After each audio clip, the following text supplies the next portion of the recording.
La conférence de Bamako, tenue entre le 29 et 30 décembre 1958, les représentants du Sénégal, du Soudan français, de la Haute-Volta et du Dahomey écrivent l'acte de naissance de la Fédération du Mali, suivi le 14 janvier 1959 au palais du Grand Conseil de l'AOF, par la tenue de l'Assemblée constituante de la nouvelle fédération.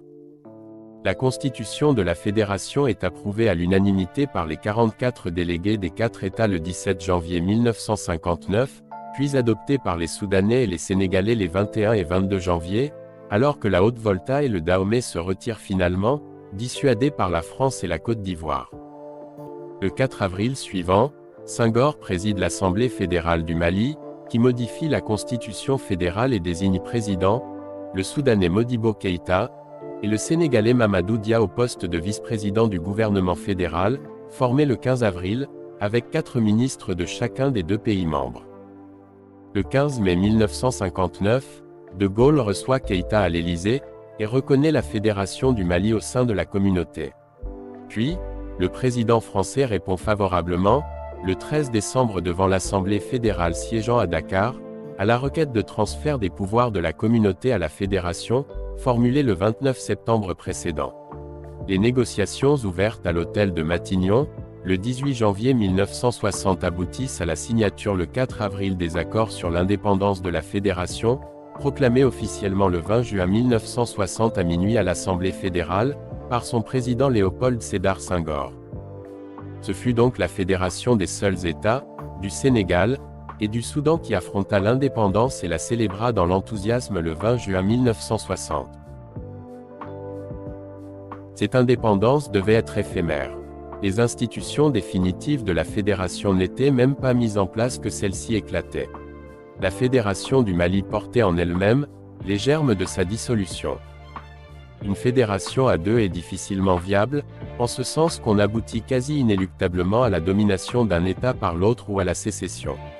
À ce point de vue, il est certain que la formation d'une fédération à 4 entre le Sénégal, le Soudan, le Dahomey et la Haute-Volta, telle qu'elle était prévue initialement, eût été plus viable, mais là, d'autres données empêchèrent le mouvement de se parachever.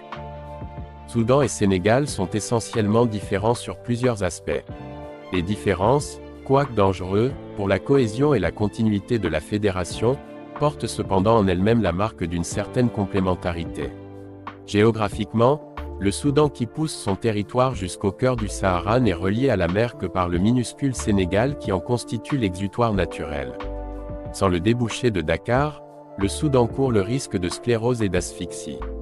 Par contre, sans l'arrière-pays soudanais, le Sénégal voit son ravitaillement en produits vivriers compromis, de même que l'activité de son port et de sa ligne de chemin de fer. Cependant économiquement, le budget sénégalais dépassait 15 milliards, alors que celui du Soudan n'en atteint pas 6. La fédération n'est donc viable que par une contribution accrue du Sénégal. La population soudanaise, bien que plus nombreuse, ne participait qu'une portion infime du revenu budgétaire, tandis que les Sénégalais moins nombreux sont intellectuellement plus en avance. On compte parmi eux la plus grande proportion d'universitaires de toute l'Afrique noire, et l'élite de la fédération résidait au Sénégal. Ces 2 peuples présentaient en résumé, des réalités sociologiques trop profondément différentes. Le peuple soudanais est plus enclin à se grouper en de vastes mouvements de masse homogènes, et aveuglément soumis au pouvoir, pendant que les Sénégalais plus individualistes, sont moins disciplinés, plus attachés aux principes de la démocratie. Le divorce entre le Sénégal et Soudan, amorcé par le Soudanais Modibo Keïta se traduit par une politique extérieure personnelle de celui-ci, pendant ce temps que les personnalités sénégalaises sont systématiquement écartées des postes clés du Mali.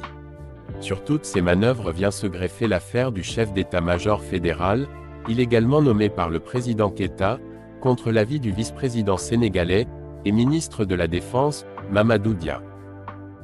Par la suite, Keïta mobilise les unités de l'armée malienne stationnées à Podor et Bignona pour sécuriser le prochain scrutin présidentiel, craignant une sécession des Sénégalais, qui redoutaient en retour un coup de force soudanais.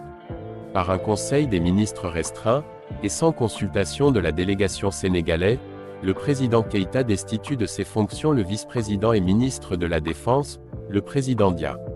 En même temps, Il proclame illégalement l'état d'urgence pour le maintien de l'ordre. Aussitôt la réaction sénégalaise intervient.